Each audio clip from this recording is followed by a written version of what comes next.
Astaghfirullah. Bismillahirrahmanirrahim. Assalamualaikum warahmatullahi wabarakatuh. Alhamdulillah wassalatu wassalamu ala Rasulillah wa ala alihi wa sahbihi wa mawalah wa la hawla wa la quwata illa billahi wa ba'du. Baik, kita lanjutkan kajian kita, masih membahas kitab 175 Jalan Menuju Surga, dan kita masuk pada poin ketiga 2 dan halaman 82. Amalan sedikit dengan diiringi niat dapat menjadi kedudukan yang paling utama di sisi Allah Subhanahu wa taala. Kita baca hadisnya baru kita jelaskan. Di sini Rasulullah sallallahu alaihi wasallam bersabda, "Uhadditsukum haditsan fahfadhuhu. Qala ma naqasa malu 'abdin min sadaqatin wala zulima 'abdun madlamatan fa sabara 'alaiha illa zadahu Allahu 'izzan wala fataha 'abdun baba mas'alatin illa fataha Allahu 'alaihi baba faqrin aw kalimatan nahwaha wa uhadditsukum haditsan fahfadhuhu. Qala innamad dunya li arba'ati nafarin abdin razaqahu Allahu malan wa ilman fahuwa yattaqi fihi rabbahu wa yasilu fihi rahimahu wa ya'lamu lillahi fihi haqqa fahadha bi afdhalil manazili wa abdin razaqahu Allahu ilman walam yarzuqhu malan fahuwa sadiqun niyyati yaqul law anna li malan la amiltu bi amali fulanin fahuwa bi niyyati fa ajruhu masawa wa abdin razaqahu Allahu malan walam yarzuqhu ilman fahuwa yahbitu fi malihi bi ghairi ilmin wala yattaqi fihi rabbahu wala yasilu fihi rahimahu wala ya'lamu lillahi fihi haqqah fahadha bi akhbathil manazili wa 'abdin lam yarzuqhu Allahu malan wala ilman fahuwa yaqulu law anna li malan la 'amiltu fihi bi amali fulanin fahuwa bi niyyatihi fawizruhu masawa'u. Aku ingin menghabarkan kepada kalian satu berita, maka jagalah beritaku ini. Sesungguhnya dunia ini, ini terjemahannya separuh. Saya ulangi, sungguhnya Nabi SAW bersabda, aku ingin menghabarkan kepada kalian sebuah kabar, maka jagalah kabar itu. Yang pertama, tidak mungkin berkurang harta seorang hamba dari sedekah. Yang kedua, tidaklah dizalimi seorang hamba dengan sebuah kezaliman, kemudian dia sabar dengan kezaliman itu, kecuali Allah akan menambah kemuliaan. Yang ketiga, dan tidaklah seorang hamba meminta-minta, kecuali Allah akan membukakan kepadanya pintu kefakiran, atau kalimat yang semisalnya. Kemudian Rasul mengatakan lagi, aku ingin menghabarkan kepada kalian satu kabar, maka peliharalah kabar itu. Sesungguhnya dunia hanya untuk 4 manusia. Satu, seorang hamba yang telah Allah berikan rizki berupa harta dan ilmu. Lalu dengan rizkinya tersebut dia bertakwa kepada Rabbnya, menyambung tali silaturahimnya, dan dia tahu bahwa Allah memiliki hak di dalamnya. Inilah kedudukan yang paling afdal di sisi Allah. Yang kedua, seorang hamba yang telah Allah berikan rizki berupa ilmu dan tidak diberikan rizki berupa harta, namun dia adalah orang yang jujur dan berniat, di mana dia berkata, jika saja aku memiliki harta seperti dia, sungguh aku akan beramal seperti amalan dia. Maka dia akan diberikan pahala karena niatnya. Sesungguhnya pahala mereka berdua dianggap sama. Yang ketiga, seorang hamba yang telah Allah berikan rizki berupa harta dan tidak diberikan ilmu, lalu dia menafkahkan hartanya tanpa dasar ilmu. Dia tidak bertakwa kepada Rabbnya, tidak pula menyambung silaturahim, dan dia tidak tahu bahwa Allah memiliki hak di dalamnya. Inilah kedudukan yang paling hina di sisi Allah. Kemudian yang keempat, seorang hamba yang tidak Allah berikan rizki berupa harta dan ilmu, lalu dia berkata, jika saja aku memiliki harta, sungguh aku akan beramal seperti amalan fulan. Maka dia akan diberikan dosa karena niatnya. Sesungguhnya dosa mereka berdua dianggap sama. Kata pengarang, wahai saudaraku, bayangkan betapa banyak pahala yang kamu dapatkan walaupun kamu tidak memiliki harta. Bahkan kamu hanya cukup jujur dalam berniat dan ikhlas dalam berucap, jika saja aku memiliki harta seperti yang dimiliki oleh fulan yang kaya itu, sungguh aku akan mengamalkan kebaikan seperti yang ia amalkan. Dengan demikian kalian berdua akan mendapatkan pahala yang sama. Sungguh betapa besar kenikmatan yang Allah anugerahkan. Segala puja dan puji hanya milik Allah. Dialah zat yang berhak akan pujian dan kemuliaan. Baik, Ma'asyiral muslimat yang dimuliakan Allah Subhanahu wa taala, hadis ini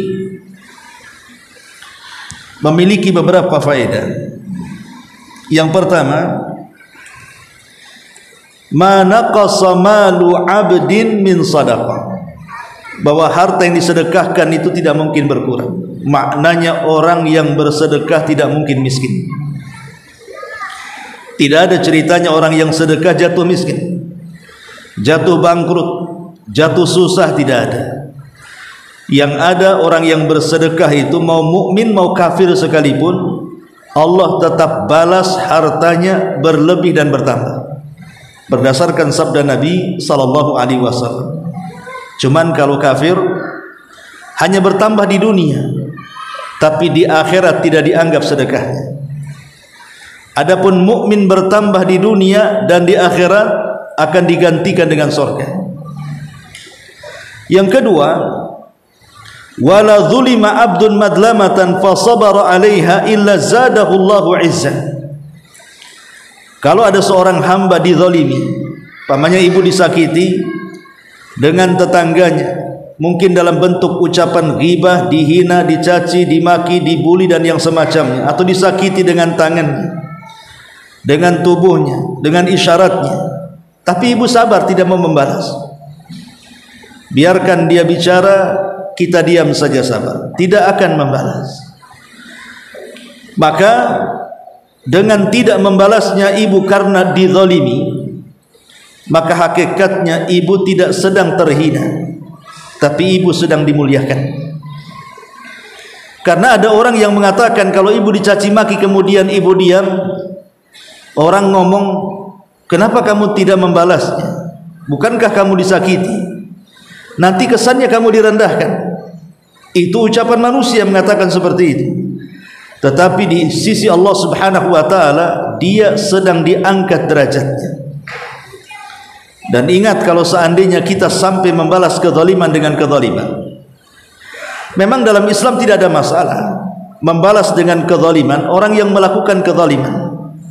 Tapi catatannya, tidak boleh ibu yang memulainya. Kalau ibu yang memulainya, maka dosa orang itu akan dimasukkan ke dosa ibu. Tapi kalau kita yang tidak memulai, orang itu yang memulai, pamannya ada tetangga tiba-tiba mengucapkan kalimat kotor di hadapan kita, anjing kau umpamanya. Berarti kan dia yang memulai, kemudian kita balas, kau yang anjing.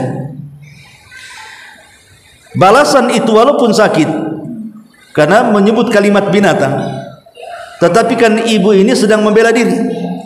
Tidak diterima kalau dikatakan anjing, ya kita katakan kau yang anjing. Kalau hanya sebatas ini, ibu tidak berdosa, karena ibu hanya membalik kata-kata. Justru dia yang berdosa karena dia memulainya. Tapi kalau seandainya ibu sabar ketika dicaci dan dimaki, maka ini jauh lebih besar lagi pahalanya, karena di sini Rasul mengatakan tidaklah seorang hamba dizalimi dengan sebuah kezaliman kemudian dia sabar, maka Allah Subhanahu wa taala akan angkat derajatnya. Kemudian yang ketiga, wala fataha abdun baba mas'alatin illa fatahallahu alaihi baba faqrin au kalimatan nahwa. Tidaklah seorang hamba menyengaja diri meminta-minta, bahkan meminta-minta dijadikan pekerjaannya, seolah-olah tidak ada kerja lain kecuali minta-minta, sebagaimana yang ma'ruf banyak di masyarakat, terutama yang di jalan-jalan itu. Terkadang yang meminta-minta itu terorganisir kan, ada bosnya, nanti jam sekian diantar, jam sekian dijemput, kemudian dibagi hasil. Bahkan pernah di Batam ini terungkap sindikat satu keluarga, semua membawa proposal. Ada pihak yang menampungnya, ada pihak yang menipunya, bahkan sampai nomor telepon pun bisa ditipunya, hanya untuk mencari sesuap nasi dengan tujuan memberikan proposal pembangunan masjid, pembangunan pesantren, panti asuhan dan yang semacamnya. Padahal itu tipu-tipu, sudah direncanakan awalnya. Maka di sini Nabi mengatakan tidaklah seseorang itu membuat sebuah bab dari masalah, maksudnya sengaja dia jadikan meminta-minta itu sebagai pekerjaannya, kecuali Allah Subhanahu wa taala akan membuka baginya pintu kefakiran. Tidak ada ceritanya orang minta-minta kaya. Lihat para pengemis di jalan, ya setahun begitu saja berpuluh-puluh tahun mereka akan nongkrong aja di pinggir jalan situ, karena memang meminta-minta itu bukan pintu kekayaan. Kemudian yang selanjutnya, inilah pembahasan kita. Nabi SAW menjelaskan, innamad dunya li arba'ati nafar. Dunia ini dihuni oleh 4 karakter manusia. Dunia ini dihuni oleh 4 karakter manusia. Entah kita ini masuk ke yang mana. Yang pertama, kata Nabi SAW, abdin razaqahullahu malan, seorang hamba dilimpahkan rizkinya, kaya raya, usahanya sukses, jualannya untung melimpah, tidak pernah dirugikan hidupnya. Di sisi lain Allah anugerahkan ilmu pengetahuan agama, sehingga 2 nikmat sekaligus Allah anugerahkan kepadanya, nikmat secara hissi dan nikmat secara maknawi. Nikmat secara hissi artinya harta benda, kekayaan, kenikmatan dunia. Nikmat secara maknawi ilmu pengetahuan agama. Kemudian dia gabungkan antara ilmu pengetahuan agama dengan kekayaannya. Dia pun dengan kekayaannya bisa bertakwa kepada Allah Subhanahu wa taala. Fa huwa yattaqi fihi rabbah. Dengan kekayaannya dia bisa bertakwa. Mungkin dengan sedekah membangun masjid, membangun panti asuhan, membangun jalan, membangun tempat-tempat saluran air untuk manusia. Sebutkanlah sedekah-sedekah apa saja, pokoknya dia dengan kekayaannya menjadi takwa. Dan dengan kekayaannya wa yasilu fihi rahimah, dia bantu saudaranya, dia bantu keluarganya, dia bantu kerabatnya. Wa ya'lamu lillahi fihi haqqa, dan dia tahu dengan hartanya ada hak yang dikeluarkan dalam bentuk zakat. Fahada bi afdalil manazili indallah, maka orang seperti ini di sisi Allah ditempatkan di tempat yang paling tinggi. Seperti sejarah-sejarah para sahabat, contoh saja Sa'd bin Ubadah radhiyallahu anhu. Di dalam doanya dia selalu meminta kekayaan. Sa'd bin Ubadah ini kalau berdoa dia minta kekayaan. Padahal tidak ada sahabat yang berdoa seperti itu. Sahabat itu kalau berdoa pasti minta surga. Kalau Sa'ad bin Ubadah itu selain minta surga, dia minta kaya. Supaya apa? Supaya dia bisa membantu keluarga Nabi. Makanya satu-satunya sahabat yang selalu memberikan hadiah kepada istri-istri Nabi SAW saat hijrah Nabi dari Mekah ke Madinah adalah Sa'ad bin Ubadah. Setiap hari dia berikan makanan kepada istri-istrinya. Dan apabila Rasul di waktu yang sangat senang hatinya, maka hadiahnya lebih besar lagi. Sampai wafatnya Sa'ad bin Ubadah, dialah yang mengkafil keluarga Nabi SAW dengan hartanya. Makanya dia dalam doanya selalu minta kekayaan supaya bisa membantu keluarga Nabi. Itu namanya menggabungkan antara ilmu dan harta. Lah orang yang seperti ini, kata Nabi SAW, afdal manazil indallah, seutama-utama kedudukannya di sisi Allah Subhanahu wa ta'ala.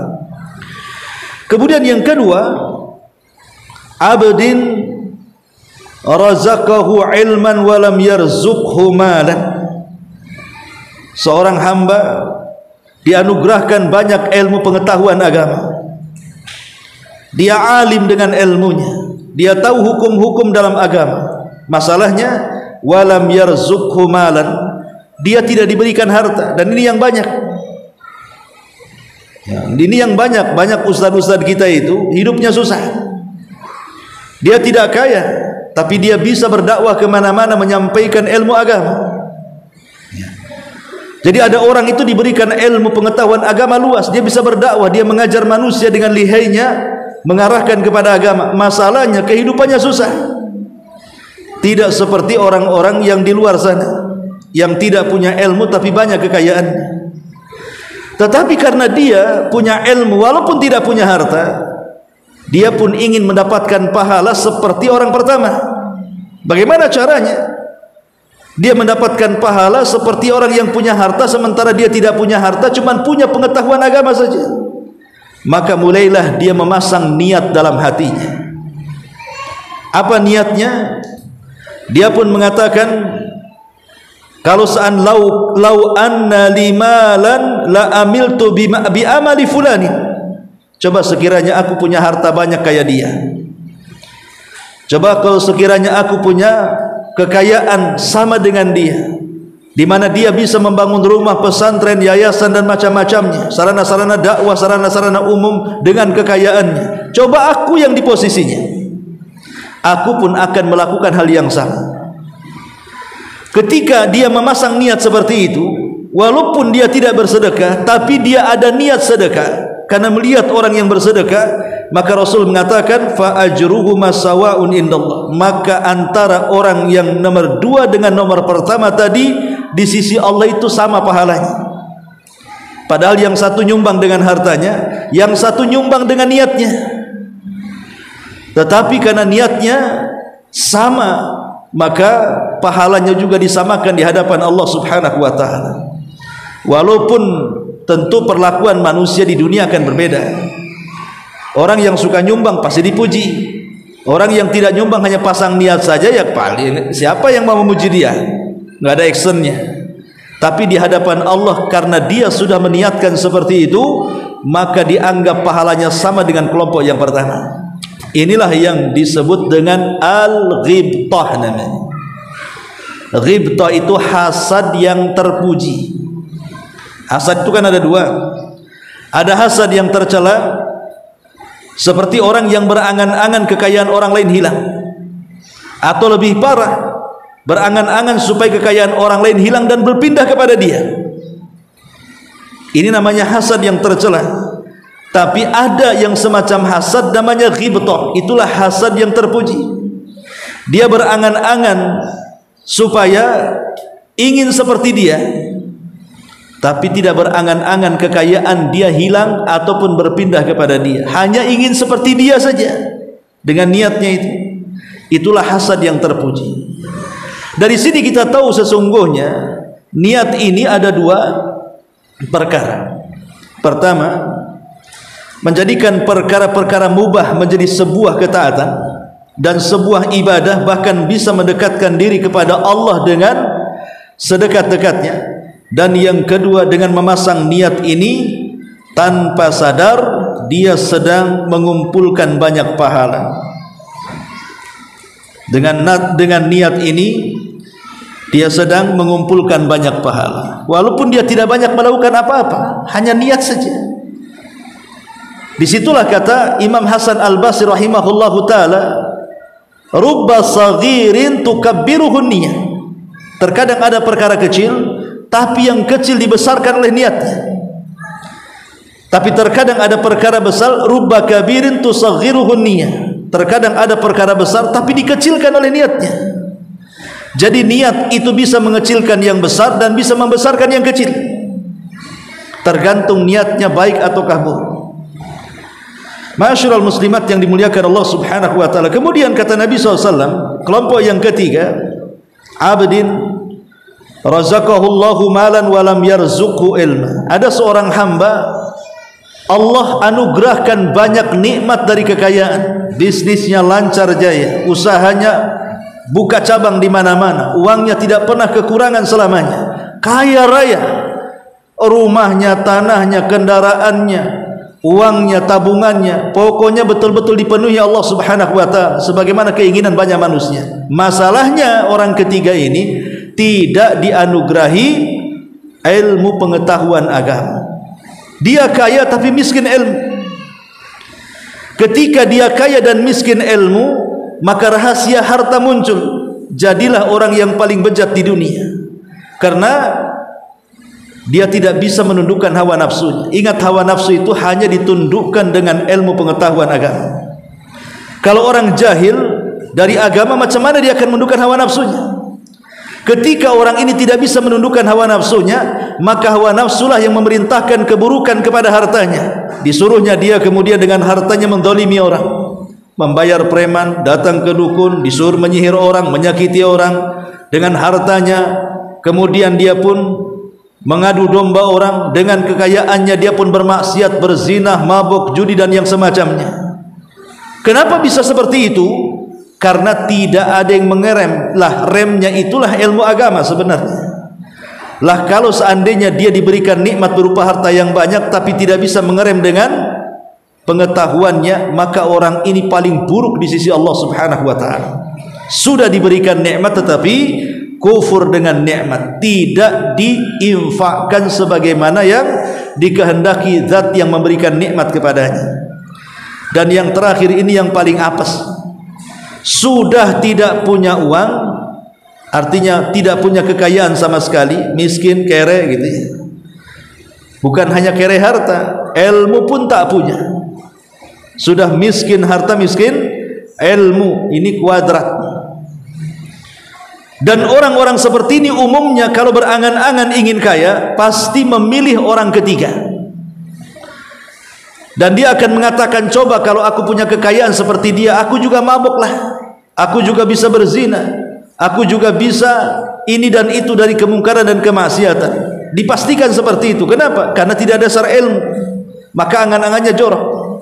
Maka kata Nabi, kalau dia pasang niat seperti itu, maka kelompok yang keempat dengan kelompok yang ketiga itu sama aja dosanya. Kalau kelompok yang ketiga berdosa tapi masih menikmati, seorang berzina dengan kekayaannya, masih menikmatilah dia dengan zinahnya. Seorang berjudi masih menikmati dengan judinya. Seorang minum khamr masih dia menikmati dengan mabuknya. Tapi kelompok yang empat ini tidak merasakan apa-apa. Dia hanya angan-angan aja yang tinggi. Coba kalau kayak dia, aku pun sama sombongnya kayak dia. Kan nggak ngapa-ngapain dia. Tapi karena sudah memasang niat, dosanya sama dengan dia. Kan rugi akhirnya kan. Lah, itulah yang dikatakan pengarang di sini, amalan sedikit, hanya memasangkan niat saja, tetapi mendulang pahala sebanyak-banyaknya. Ma'asyiral muslimat yang dimuliakan Allah subhanahu wa ta'ala, sebagian para ulama mengatakan seperti perkataan Yahya ibn Abi Katsir rahimahullahu ta'ala, dia mengatakan, ta'allamun niyata fa innaha ablag minal amali. Pelajarilah niat dengan baik, karena terkadang niat itu lebih manfaat dibandingkan amal. Pelajari niat dengan baik. Artinya biasakan niat itu pasang karena Allah. Kalau terbentik saja niat itu kepada selain Allah, langsung dibatalkan, balikan kepada Allah. Karena hati manusia bisa berubah-ubah masalahnya. Tapi dengan dilatihnya supaya kita ikhlas, lama-lama insya Allah bisa ikhlas. Makanya kata Yahya ibn Abi Katsir, memang keikhlasan itu harus dipelajari. Ta'allamun niyyah, belajarlah tentang niat. Fa innaha ablagh minal amal, karena niat itu lebih manfaat dibandingkan amal. Berapa banyak amalan besar menjadi kecil karena niatnya. Pamannya kemarin korban dengan sapi demosun yang sangat besar pamannya, tapi niatnya untuk ria, percuma korbannya, ratusan juta dia keluarkan. Tetapi boleh jadi mungkin orang ini tidak punya uang, mau korban tak ada duit, tapi memandang orang kaya yang sedang korban dengan sapi besar itu, dia berpikir, ya Allah, kalau aku seperti dia, mampu membeli sapi seperti dia, aku pun akan berkorban dengan sapi yang sama. Maka orang yang mengatakan seperti ini akan mendulang pahala kurban seperti sapi yang diinginkannya, walaupun dia tidak berkorban sapi. Itulah yang dikatakan di sini oleh Yahya ibn Abi Katsir, terkadang niat itu lebih manfaat dibandingkan amal. Karena amal diterimanya itu ditentukan dengan niatnya. Kemudian berkata Daud At-Tai rahimahullahu ta'ala, dia mengatakan, ra'aitul khaira kullahu innama yajma'uhu bi husnin niyyah. Aku melihat kebaikan seluruhnya terkumpul dalam satu kata, husnun niyyah, baiknya niat seseorang.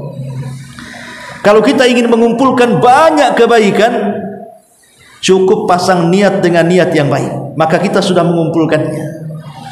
Bama ini satu RT nih, yang orang kaya sini naik haji, yang orang kaya sini berkurban, yang orang kaya sini bangun masjid, yang orang kaya sana bangun yayasan, yang orang kaya sini bangun fasilitas dakwah dan yang semacamnya. Sementara saya tidak bisa apa-apa karena miskin. Tapi saya bisa duduk di kursi sambil menghayal, kalau aku kayak dia, aku pun pengen haji kayak dia. Kalau aku juga seperti dia, aku pengen berkorban kayak dia. Kalau aku seperti dia, aku pun pengen bangun masjid. Kalau aku seperti dia, aku pun pengen buat yayasan, dan begitu seterusnya. Maka kita bisa mengumpulkan pahala orang itu dengan niat kita, walaupun kita tidak seperti mereka, tapi kita bisa mengumpulkan kebaikan orang kemudian diletakkan di badan kita dengan cukup memasang niat. Apa enggak enak? Makanya kata beliau bahwa aku melihat kebaikan itu semua terkumpul pada niat yang baik, kata Daud At-Tai. Kemudian Sufyan Ats-Tsauri rahimahullah ta'ala mengatakan, ma'allajtu syai'an ashad alayya min niyati li'annaha tataqallabu alayya. Kata Sufyan Ats-Tsauri, aku tidak mampu mengobati sesuatu yang lebih berat dibandingkan niatku, karena niat ini mudah berubah masalahnya. Jadi Sufyan Ats-Tsauri mengatakan semua penyakit bisa keobati kecuali penyakit niat, katanya. Susah sekali niat ini diobati, supaya ikhlas lurus, tidak pernah ria dan tidak pernah karena makhluk. Susah kali, kata Sufyan Ats-Tsauri. Kemudian beliau memberikan alasannya, ya karena namanya hati itu bisa berbolak-balik dan Allah yang membolak-balikannya. Makanya Imam Ahmad ibn Hanbal rahimahullahu ta'ala sampai mengatakan, ya bunai, kepada anaknya, ya bunai inwil khaira fa innaka la tazalu bi khairin ma nawaital khaira. Wahai anakku, kata Imam Ahmad, niatkan dengan niat yang baik, karena sesungguhnya engkau berada di atas kebaikan selama engkau niat kebaikan. Wahai putraku, niatlah yang baik, karena engkau akan di atas kebaikan selama niatmu baik. Ala innaha da'watun listihdhari niyatil khairi daiman. Jadi Imam Ahmad ingin mengatakan, selama kita ada niat yang baik, memasang niat yang baik, maka selamanya kita akan dilingkupi dengan kebaikan selama niat kita baik. Tapi kalau sudah niat kita tidak baik, maka selamanya kita akan dikelilingi dengan keburukan. Kemudian juga dikatakan oleh ulama yang lainnya,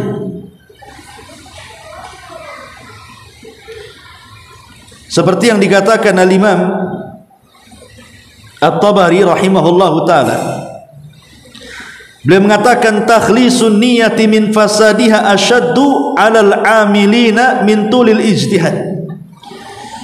memurnikan niat dari kerusakan itu lebih berat bagi orang-orang yang banyak beramal walaupun mereka terus melakukan ijtihad sepanjang masa, bersungguh-sungguh dalam beramal sepanjang masa.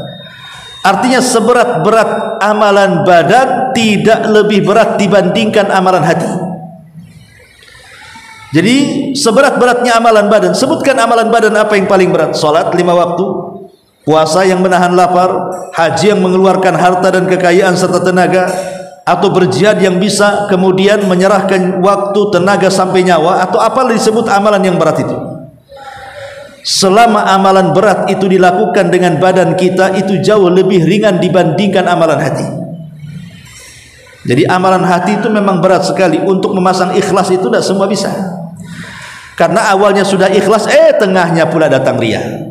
Ada orang yang seperti itu, awalnya Masya Allah lillahi ta'ala, ibu baca Quran lillah, ibu datang ke pengajian lillah. Ketika duduk di pengajian, mulai kemudian datang perasaan riya, sum'ah dan yang semacamnya. Jadi memang hati ini bisa berubah-ubah. Dari situlah makanya wajar Sufyan Ats-Tsauri mengatakan memang agak sulit hati ini diobati. Mengobati hati, menjernihkan hati itu sulit sekali. Kalau menjernihkan badan, menjernihkan pakaian, menjernihkan peralatan-peralatan baik rumah tangga, kendaraan dan semacamnya itu mudah. Mobil bawa ke karwas, sebentar saja sudah kinclong. Ibu beli sapu, alat pel, dipel aja 5 kali sehari sudah kinclong tuh. Ya. Piring-piring yang kotor, sak kotor-kotornya saja, belilah sabun Sunlight, sebentar aja kita bisa ngaca di kaca tadi. Jadi kalau membersihkan hal-hal yang tampak itu mudah, lah membersihkan hati ini sulit. Macam mana caranya? Ibu minum Sunlight biar bersih hatinya, matilah berbusa tuh hatinya. Tidak bisa hati itu dibersihkan dengan sabun, dengan sampo dan yang semacamnya. Itu perlu dilatih hati biar bersih itu. Memang harus dilatih, tidak bisa. Seperti orang yang ingin belajar sedekah. Pada awalnya mikir-mikir sedekah besar itu, kecil dulu lah, mungkin 1.000, 2.000, tapi rutin. Lama-lama nanti akan merasakan lezatnya sedekah. Lama-lama dia tidak akan kepikiran lagi soal uang yang disedekahkan. Sama dengan orang yang latihan sholat sunnah, dipaksakan bangun tengah malam, memang awalnya berat, tapi kalau terus dirutinkan itu jadi ringan tuh. Lah hati menjadi ikhlas pun memang seperti itu, ada latihannya. Ya, jadi Sufyan Ats-Tsauri mengatakan bahwa niat itu memang perlu dilatih. Tetapi ada beberapa riwayat yang semana dengan hadis ini. Pertama, hadis dari Abi Darda radhiyallahu anhu. Nabi mengatakan, "Man ata firasyahu wa huwa yanwi an yaquma yusalli minal laili, faghalabathu 'ainahu hatta asbaha, kutiba lahu ma nawa, wa kana naumuhu shadaqah. Wa kana naumuhu sadaqatan alaihi min rabbih." Kata Nabi SAW, barang siapa yang menuju tempat pembaringannya, ibu tidur, kemudian setelah berbaring, sebelum tidur, dalam hati ibu niat, nanti malam kayaknya harus saya bangun, pokoknya jam 1, jam 2 saya harus bangun. Qadarullah, mungkin ibu terlena dengan mimpi, dengan cuaca yang dingin, akhirnya tidak mampu bangun. Alarm yang kencang itu jadi nyanyian tidur. Akhirnya sampai azan subuh baru ibu terperanjat. Tapi kan ibu sudah ada niat ingin bangun malam. Maka Nabi SAW mengatakan, maka solat malamnya sudah dicatat sebagai pahala bagi dia walaupun dia tidak melakukannya. Bahkan tidurnya sendiri sudah dianggap sedekah dari Allah. Jadi orang yang niat, nanti malam saya bangunlah mau baca Quran, qadarullah tidak bangun sampai subuh, maka ibu sudah dapat pahala baca Quran plus tidur ibu dianggap sedekah. Karena tidur ibu itu kan untuk supaya badan kita stabil ketika bangun di sepertiga malam. Makanya tidurnya dianggap sedekah, dapat pahala pula dari yang diniatkan. Kan enak, kurang apa lagi? Ya. Tapi bukan sengaja diniat-niatkan tapi tak mau bangun-bangun. Nah, itu lain ceritanya. Ya. Ini hadis yang pertama. Hadis yang kedua, hadis dari Jabir bin Abdullah radhiyallahu anhu. Kunna ma'an Nabi sallallahu alaihi wasallam fi ghazah. Kami, kata Jabir, bersama Nabi sallallahu alaihi wasallam dalam sebuah pertempuran.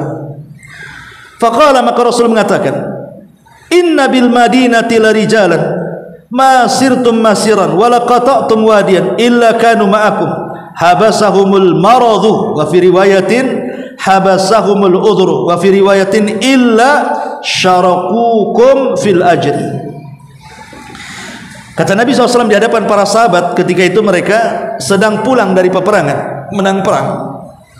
Saat di tengah-tengah jalan kepulangan itu, Rasul bicara dengan para sahabat. Sesungguhnya di kota Madinah itu ada sebenarnya orang-orang yang tinggal di kota Madinah seolah-olah mereka sedang berperang bersama kita, seolah-olah mereka sedang berjalan bersama kita, seolah-olah kita sedang melintasi bersama kita di lembah-lembah. Tetapi masalahnya mereka tidak bisa ikut bersama kalian karena ada uzur yang menghalanginya. Dalam riwayat ada sakit yang menghalanginya atau apalah yang menghalanginya. Tetapi sesungguhnya pahala mereka bersyirikat dengan kalian. Pahala mereka bersyirikat dengan kalian.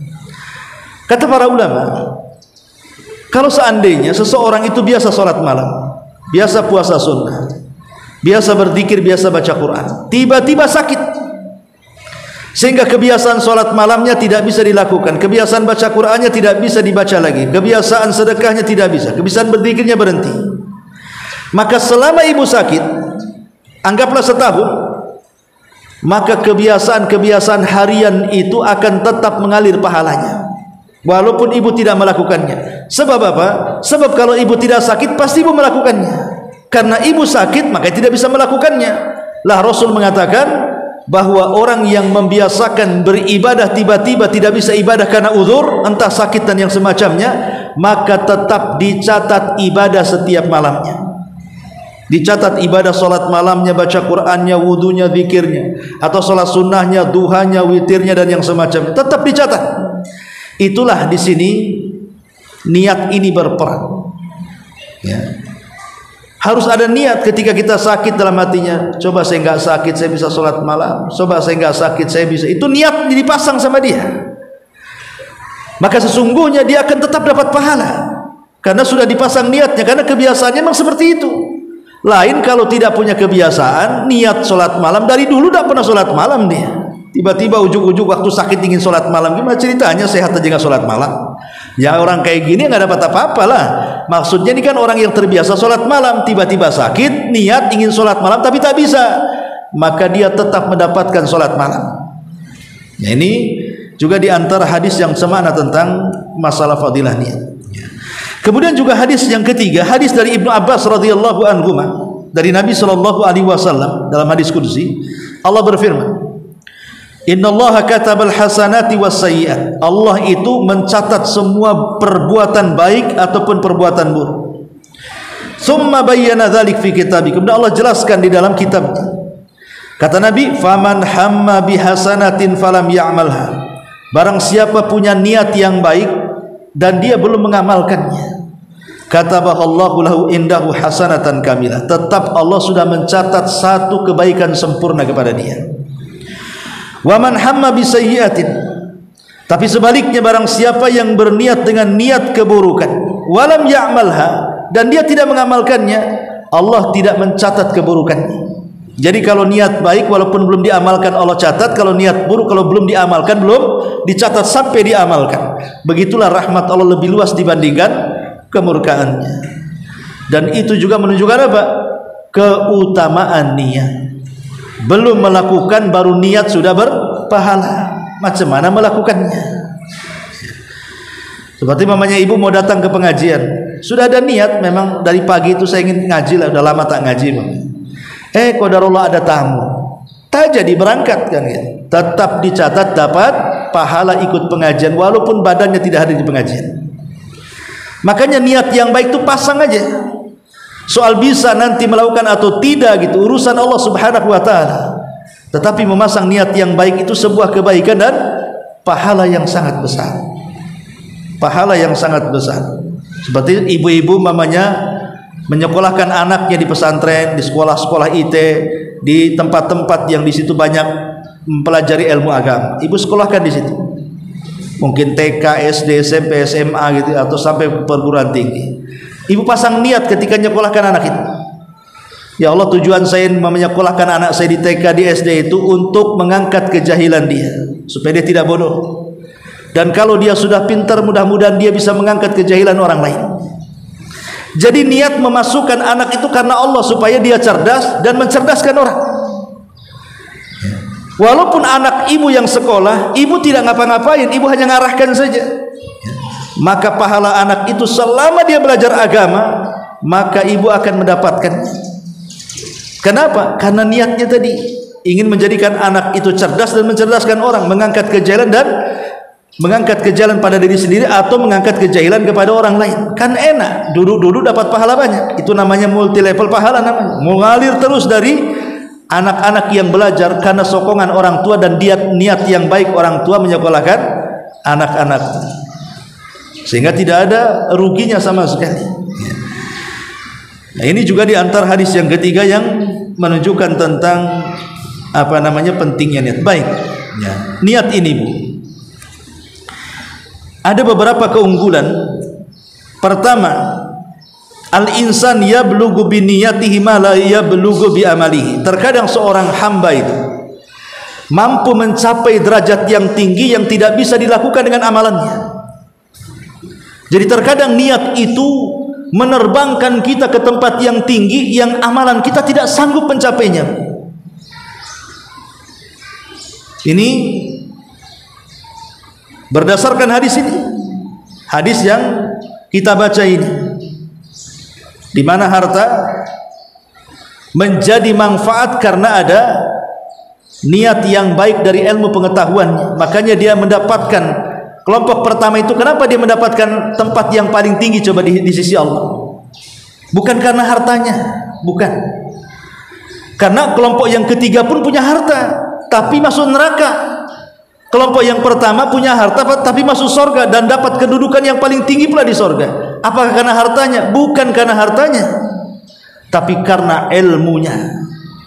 Ya, karena niat baiknya dengan harta itu dia harus sumbangkan kemana-mana sesuai dengan hajat dan kebutuhan dan jalan. Makanya kemudian dia menjadi melambung karena niatnya. Ma'asyiral muslimat yang dimuliakan Allah Subhanahu wa taala. Bahkan dalam sebuah hadis Nabi mengatakan, "Man sa'ala Allah syahadah, asy-syahadata bisidqin ballaghahu Allahu manazil asy-syuhada wa in mata ala firasyihi." Siapa yang meminta kepada Allah untuk mati syahid dengan kejujuran niatnya, maka Allah akan menyampaikan kedudukan syahidnya kepada dia walaupun tidak mati di pertempurannya, walaupun hanya mati di pembaringannya, tapi sudah ada niat ingin mati syahid, tapi tak bisa perang, hanya ingin saja. Maka kalau dia mati di atas pembaringannya, tetap dia dihukumi mati syahid. Nah, ini kan enak dengan niatnya seperti ini. Ini yang pertama. Kemudian yang kedua, bahwa ala qadrin nawaya takun ataya. Maka sesuai dengan niat kita kepada Allah Subhanahu wa taala, maka pemberian Allah Subhanahu wa taala pun disesuaikan dengan kadar niatnya. Jadi pemberian Allah kepada kita itu disesuaikan dengan kadar niatnya. Niatnya semakin baik, semakin besar pemberiannya. Kalau niatnya kecil, ya pemberiannya juga kecil. Jadi pemberian Allah itu sesuai dengan kadar niat. Ini yang kedua. Yang ketiga, an-niyatus salihatu tuftahu abwabul khairi wat taufiqu wal ma'unatu. Bahwa niat yang baik bisa membuka, an-niyatu as-salihatu taftahu abwabal khairi wat taufiqi wal ma'unah. Jadi niat yang baik itu bisa membuka pintu-pintu kebaikan, pintu-pintu taufik dan pintu-pintu pertolongan Allah Subhanahu wa taala. Ya, siapa tahu ibu mungkin sekarang susah, tapi terus dalam hatinya, kapan ya Allah saya pengen haji, pengen umroh, pengen haji, pengen umroh.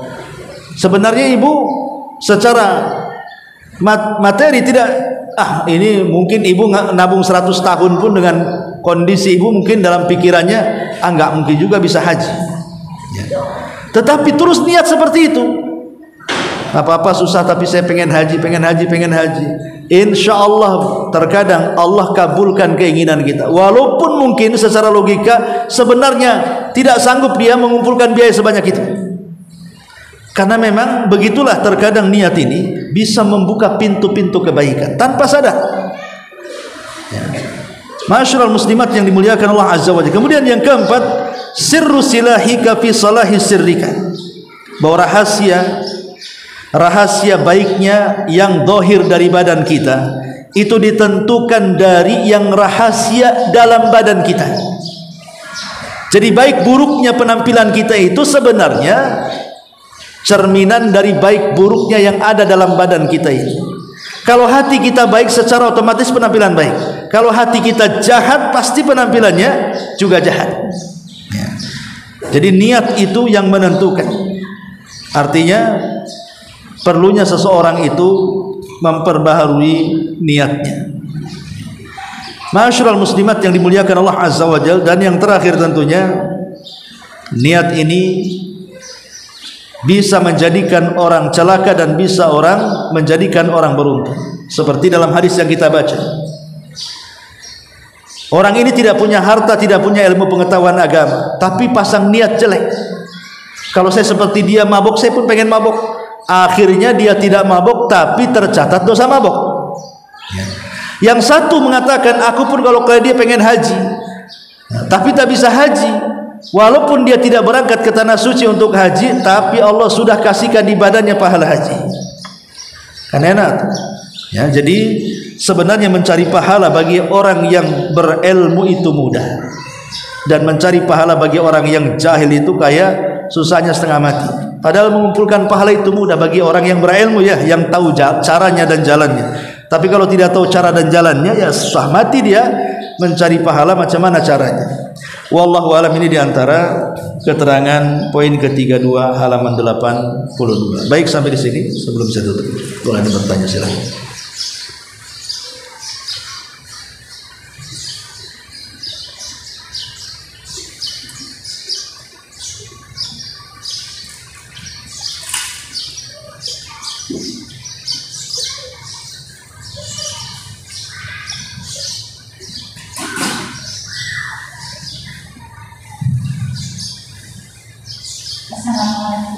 Waalaikumsalam.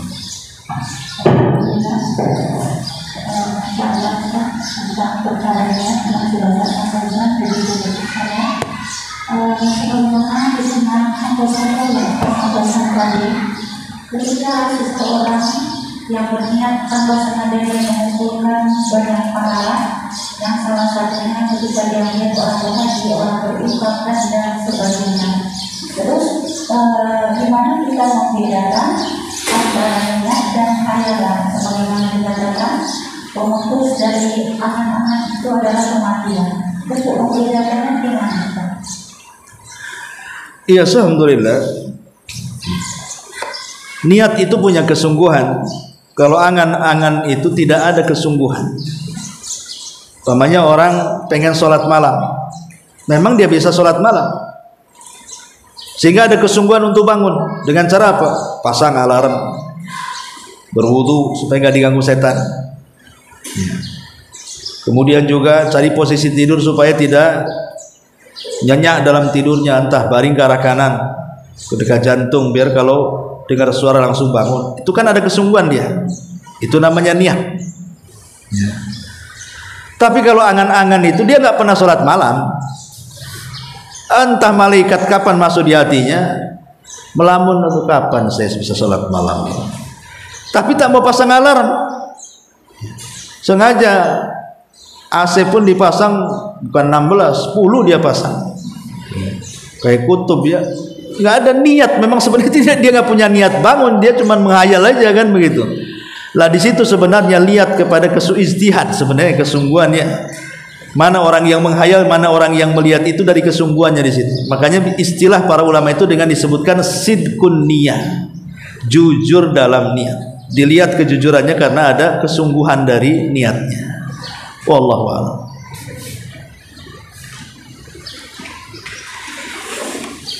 Baik, sampai di sini. Mudah-mudahan manfaatnya. Subhanallah bihamdika, asyhadu an la